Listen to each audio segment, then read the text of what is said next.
One on the chair. How are we doing? Hello, everyone. Take a seat. Are you all squeezing on? Very nice, very cozy. Great, all love friendly. to see it. Okay. Hello, everybody. Good afternoon, and welcome to the eBay Open Shipping Panel.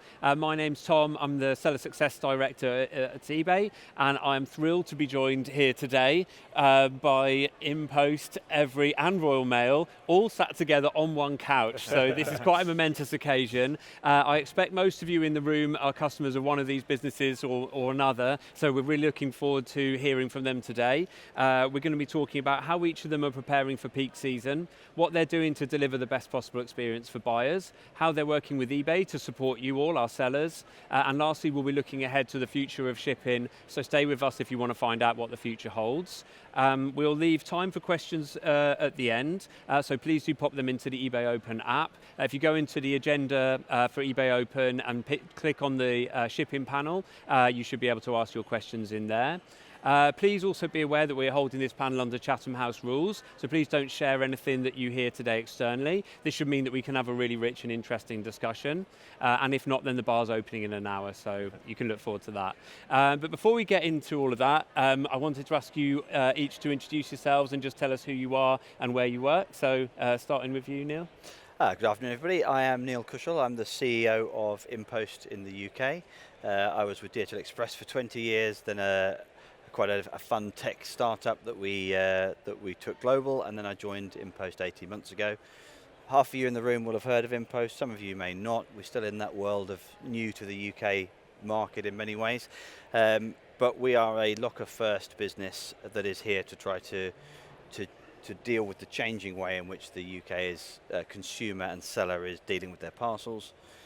Our aim is to try and put the seller at the heart of everything. If we do that properly with flexibility, that will then allow you put the buyer at the heart of everything.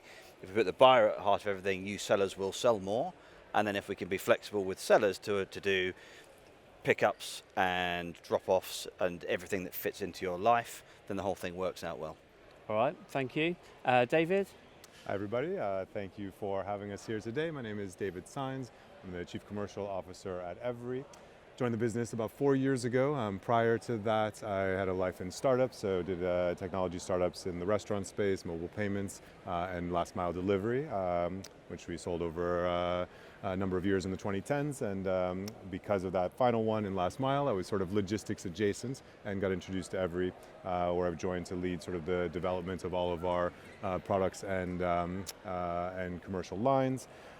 Similar to what Neil was describing, I think the vision really is how do we build solutions that are convenient, that are reliable and low cost, especially in the sort of economic times that we're in today, so that delivery services are affordable for you as sellers and a great experience for the buyers who are receiving the products. We'll talk a lot about sort of how we envision that unfolding in the couple of years as we go on. Perfect, thank you. And Jack, last but not least? Great, Jack Clarkson, Royal Mail. So I've been with Royal Mail now for around about 3 years. It's been a whirlwind for sure, lots of change in our business over the last 3 years. What am I responsible for? I lead out of home, so that is our entire retail footprint, all of our shops, 18,000 of them, our lockers, and that adds up to cumulatively 24,000 parcel drop points. And working on collection points. I also lead our digital teams, our marketing teams, our contact center teams. What's our vision? I think growth, really. I think Royal Mail's had a tough ride over the last couple of years, and it's fantastic to hear from many of you today and some of our customers about how you're really now feeling that change, you're feeling that momentum, and my goal is to really continue that and grow the business. Great, all right, thanks very much.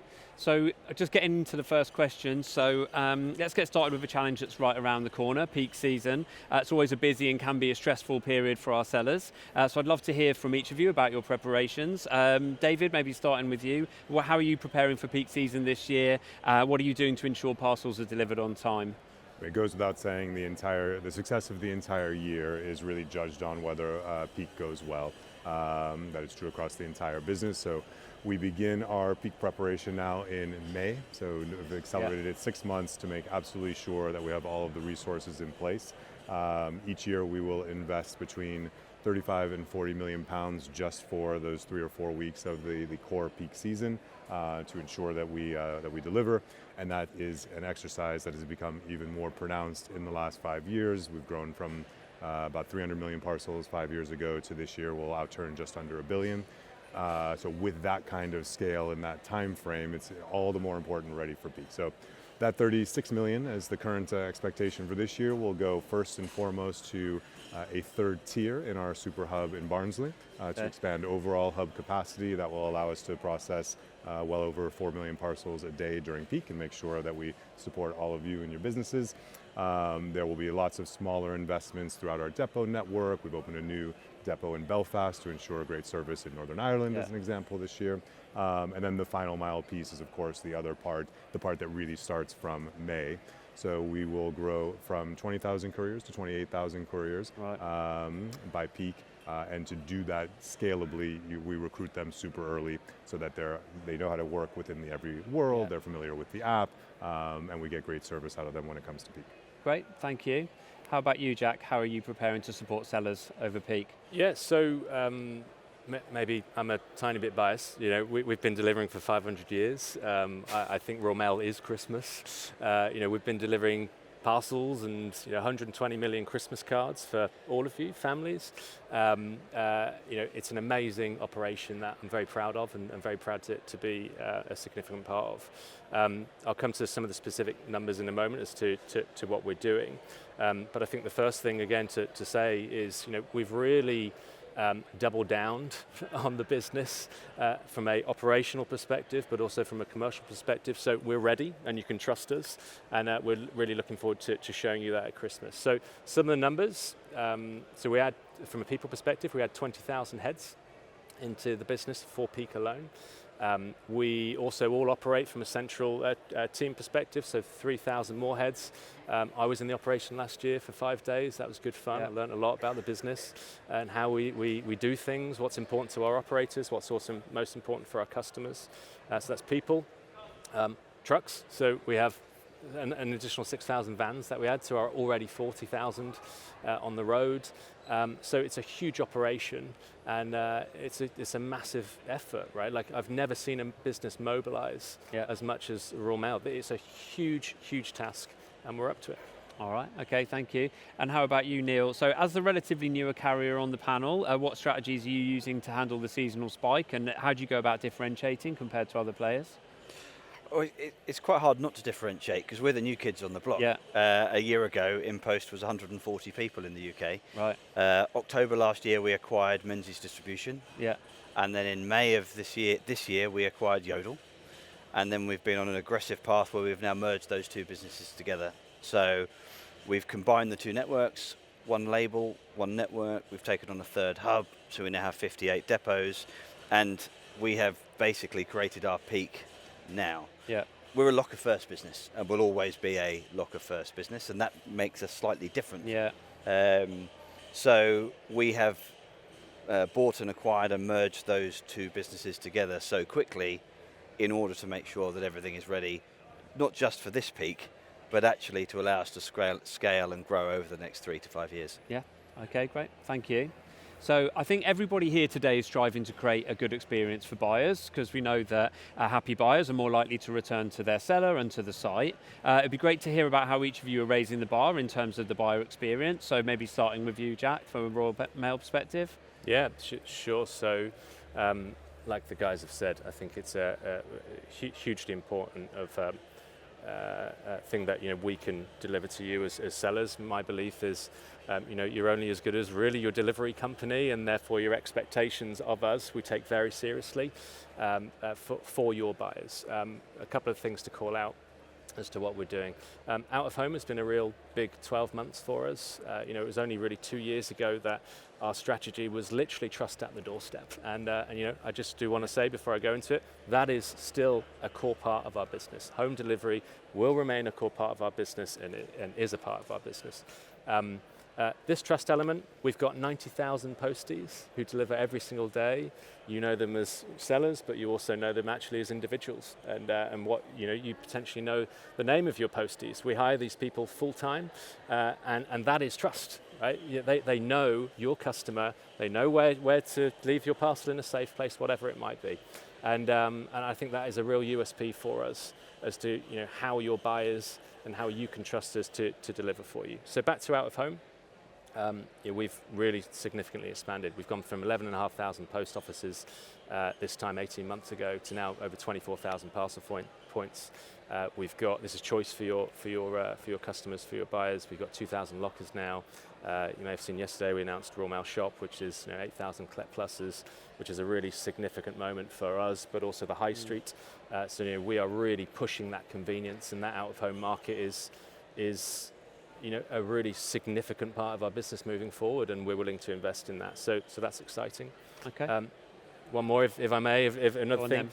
So we also benefit from our sister company in GLS, which is a pure play parcels player, much like how Evri operates in the UK. We've learned a lot from them in the last years, and if I think about some of the software that they've got around tracking, and they've got a company called BetterMile and things like this, we're now actively learning from them, and we're integrating new tracking solutions into our apps for your customers to, again, provide that trust and transparency in a way that we never have before. So lots of exciting things. Yeah, no, that's great. And we know from an eBay perspective that sending items tracked does drive that better buyer experience, less risk of things going wrong. So yeah, that's really good to hear. Exactly. How about you, Neil? What commitments are you making to ensure the consistency and convenience for eBay buyers?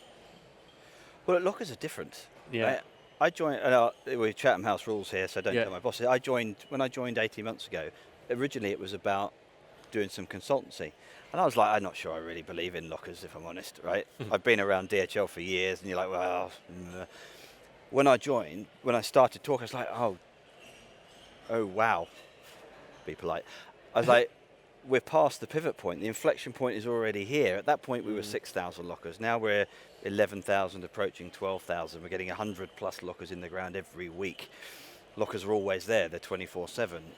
40% of the UK buying population have used a locker in the last 12 months. Yeah. That rises to 66% of Gen Z. And of the ones that then use it, 80% of them that have used it once a year use it every month. Yeah. And our thing is the fact that only 34% of people in the public have even heard of InPost today. Right. But those people that have are dedicated users. Yeah.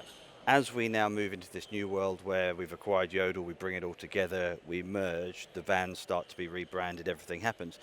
That's going to go through the roof. Mm-hmm. So our journey for the eBay seller and buyer is we're about to launch excitingly this month the C2C opportunity. So buyer-led people can choose delivery to a locker. Yeah.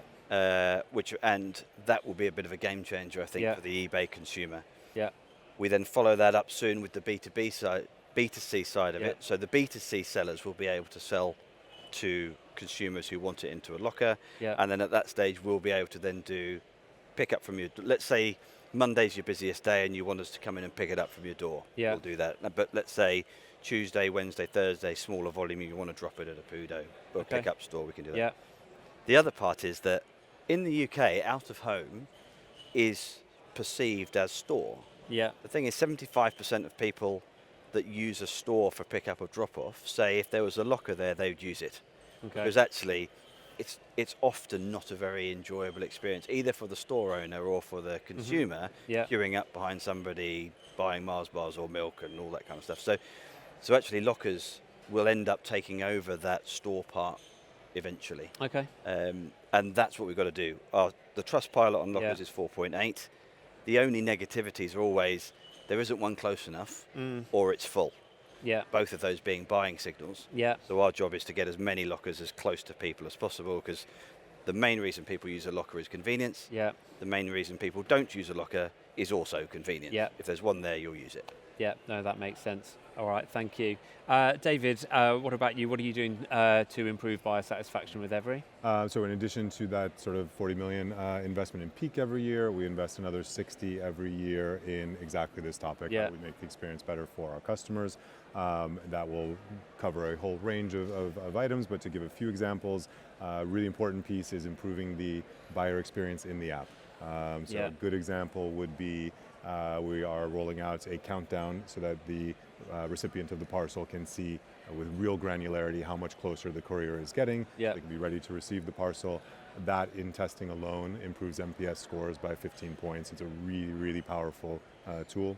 We're also putting enhanced access to customer support directly into the app. So making sure that when there is a challenge, app users and every customers can get really good support really quickly. Other areas which are not so customer facing but remain absolutely essential to these points around convenience and reliability and cost. When you look at opportunities for further efficiency creation in our network, which is our core as a business, I look at transport. Using AI, I think we can radically improve efficiency in all of our routing and planning for our vehicles. Yeah. So that will be another way to improve service times, improve service scores, and give a great experience to the customer. Okay. And then, not to all pile in on the same theme, but of course, I will point out that Evri was the first out-of-home network in the UK 10 years ago to launch as a dedicated network. Yeah. And we believe in sort of elements of everything that Jack and Neil have touched on. So I think a key part of the proposition is choice. Some users will absolutely prefer lockers. Some users will prefer a local shop. Some users will prefer their local grocery store, and they'll combine it with their shopping. And so being able to give that kind of choice with the same principles, of course, of density. You have to be really close to your customer. So we've announced this year that we will be expanding our network to 25,000 locations, including 10,000 lockers. We've worked with InPost as I don't call it sister companies, maybe sister-in-law. I'm writing all these numbers down, by the companies. way, guys. We're going to do a test at the end. Absolutely writing them all down. And we learned a lot from InPost, really innovating in lockers as a sub-segment of out-of-home. So we'll hopefully be bringing an excellent product to the market there with a lot of new innovation. And it's about that sort of scope of different choices for every customer so that they get the convenience that matters to them. Yeah, no, absolutely. And it seems like a really key kind of consistent theme, that providing convenience for the buyer, whether they want it delivered to home, to pick up from a shop, to pick up from a locker, is going to be key moving forwards. Yeah, no, that's really good to hear. Thank you. So just a reminder, please keep your questions coming in the app, and we will be taking some questions via the app at the end of the session. So please keep them coming. So we've just spoken about our buyers, now pivoting to think about sellers and our lovely audience here today. Most of them will be small or medium-sized businesses, which are the backbone of eBay. I'd love to hear how each of you is collaborating with eBay to help empower them. So Neil, maybe starting with you this time. Yeah, so the first step, by launching the C2C later this month, that gives us the ability to then build on that to bring in the B2C stuff. Yeah. What do people, where we're slightly different, and is that actually, we're a bit of a tech checkout experience company. And let me put that. We sponsored Oasis recently, and the reason we sponsored Oasis, apart from the fact that they're cool, and I wanted to go see them, is that it gave us the ability to control their checkout. They created a store. In that store, we worked with them to restructure their checkout. In that checkout, the first thing it defaulted to was delivery to a locker, or delivery out of home, because we have both, but delivery out of home with a map. And then if you didn't want that, the next thing below it was a delivery to door. Yeah. In that checkout, 46% of people chose out of home delivery. Of that 46, 90% chose a locker, right? In the generic way that US sellers will have your checkout today, you'll probably get 5, 6, 7% out of home, because the way that checkout is positioned discourages it. Yeah. It's buried in out of home, a click and collect, you have to change your user. Yeah. Right? We're getting a lot of traction now with the UK's biggest retailers to rebuild checkout. And if you really want to focus on your consumer experience, that's where we've got to start. Right? Then that user journey, the ability to, within the app, close off the experience. In most cases as a seller, you lose control as soon as you've handed over to any courier, and then you're waiting. Yeah. With a locker delivery, we're able to surface, thank you for collect. I was talking to a gift seller. Imagine the ability to go, thank you for collecting your gift. We hope your mother loves it. By the way, here, it's a thank you for your loyalty. Here's a 10% discount off X that goes, right? And you close the user journey. InPost as the locker facilitates it, but we allow you as a brand to really control the complete end-to-end experience with a customer. Yeah. And nothing other than a locker can Okay. really do that. All right. Okay. Thank you. David, how about you? How are you partnering with eBay to meet the needs of SMBs?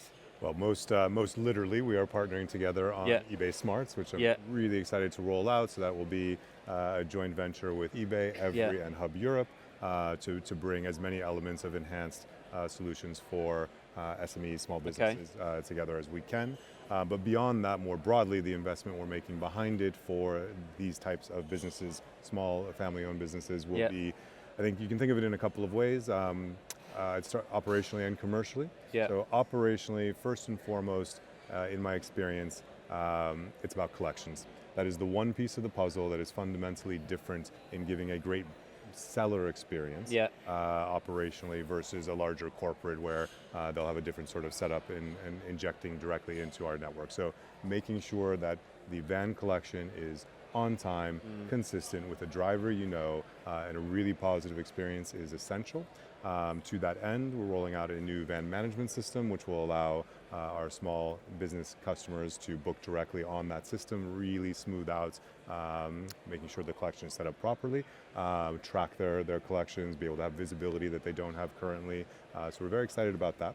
And then on the commercial side, I would also flip around to our fulfillment solution. So we haven't made a huge amount of noise about this, but about 3 years ago now, we launched a fulfillment business where for SMEs, we can take your parcels in or your inventory in, I should say, and do the picking and packing as well. And that creates really favorable economics, which sellers then benefit from in lowering their prices, growing their market share, and so forth. So, we try to look at it on both sides of the equation and really focus on SME as a segment. Okay, perfect. And was it eBay Smart Shipping that you were talking about before? So if any sellers in the audience don't know about that, what would be your advice to do there? Well, my advice would be speak to me, speak to speak to Tom as quickly as you can. I think the principle is we want to take some of the things we've done in the C2C world to enhance how we offer solutions for SMEs, and this should be, in theory, not just for domestic parcels, but enabling international sales. We have a big vision behind that we can pick up offline. Okay, perfect. Thank you very much.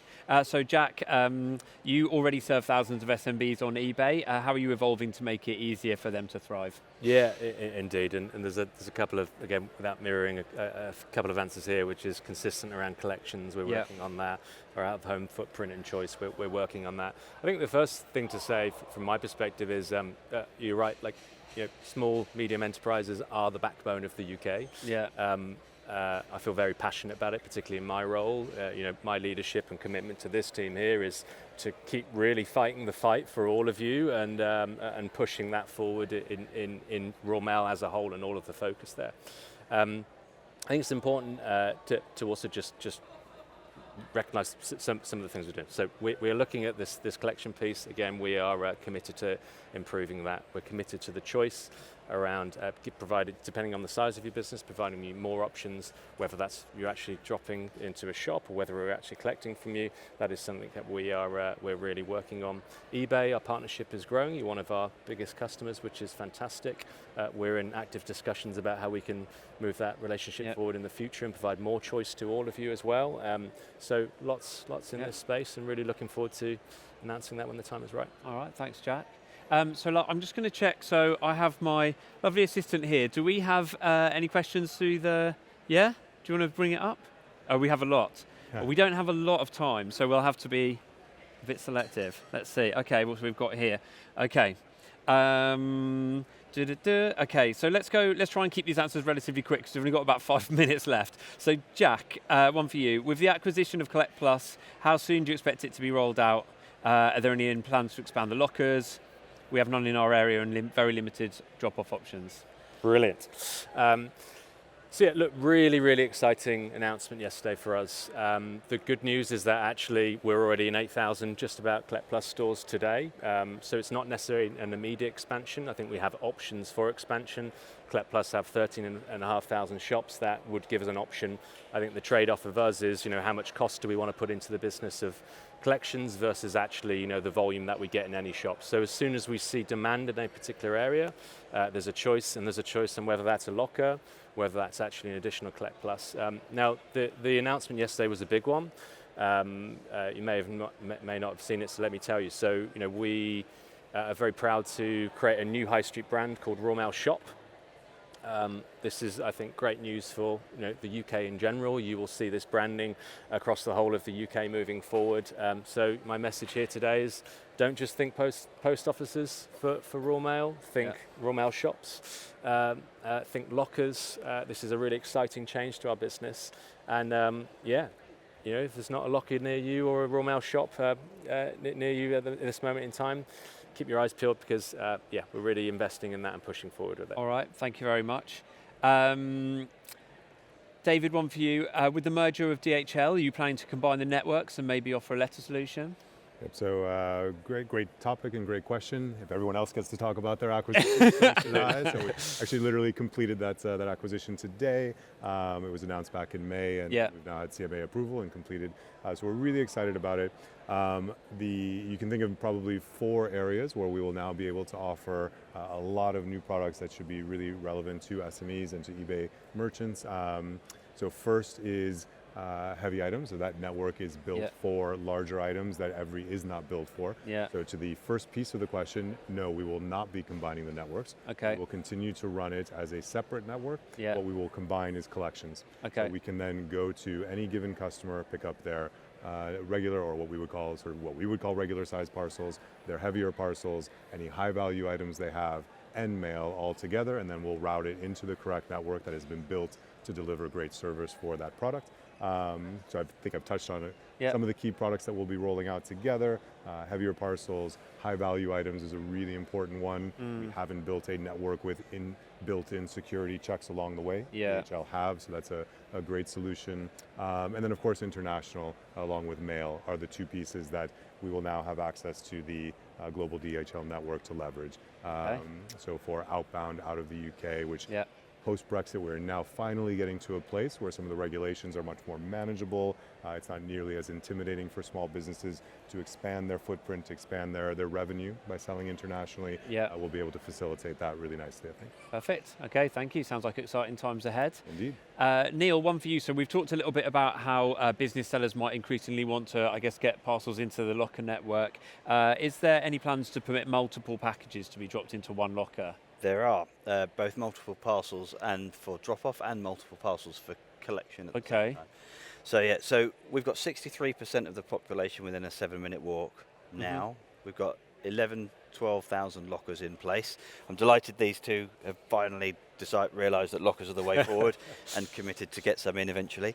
But from our side, if we get the right lockers in the right place, the ability to do multi-drop-off, so that sellers can drop off at any time that suits them best, then that allows us to do it. So yes, absolutely, that's coming in the new year. Okay, excellent, very exciting. I'm sure there'll be a lot of businesses who will be interested to kind of relook at the InPost proposition once you enable that. So thank you. So we are getting towards the end of the time that we have today, but we did describe this session as the future of shipping, so I do think that we probably need to do a quick fire round maybe.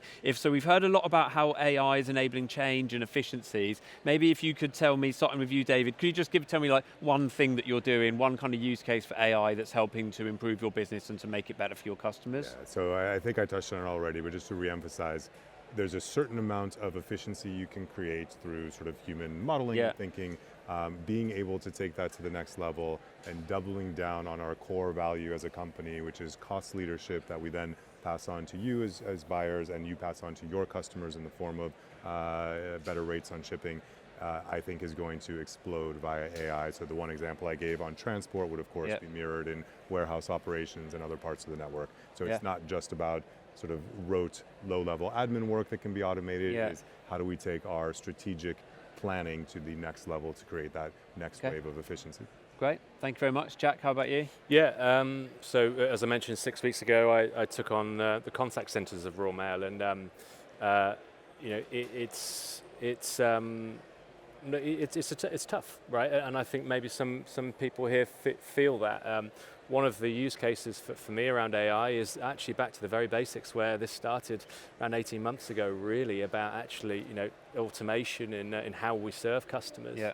Self-service, chat bots, things like this. So I think that's something we're actively going to look at. We're going to reduce wait times for both our consumers, but also our small medium business accounts. So all right, thank you. One of our So quickly, as I can hear, they're just finishing up on the other side, so we probably need to too. Neil, maybe just changing tack slightly, where do you see InPost positioned at the end of next year, and how does that relate to the acquisition of Yodel? 6 months ago, there was a very high chance that there would only be 2 players in the market, right? That would have been bad for everybody for so many reasons. And so we felt there was a need for a strong, high quality third provider to provide a good market competition based upon putting the consumer at the heart of everything. And if I think about the AI bit, what we want to do is we want to help you as sellers sell more, ultimately, by having the normal stuff of great service and blah, blah, blah, I get that. But also by helping you understand your consumer, when they buy, how they buy, why they buy, where they do it, so that you can sell more and have a better checkout experience that helps it. Yeah. And that's how we're going to differentiate, because we're not just going to be a delivery company. We exist to help you sell more by putting your customer at the heart of everything. Yeah, okay, thank you very much, very exciting. All right, so I think that's all we've got time for today. Thank you all for agreeing to come up and share your insights with us today. It's been a great discussion. Thanks to all of the audience for your questions and for joining us today. We're going to hop off the stage now. There's going to be a short break before we'll be joined by Jamie, who's going to be talking about the power of the eBay selling community. So thanks, everybody. Thank you.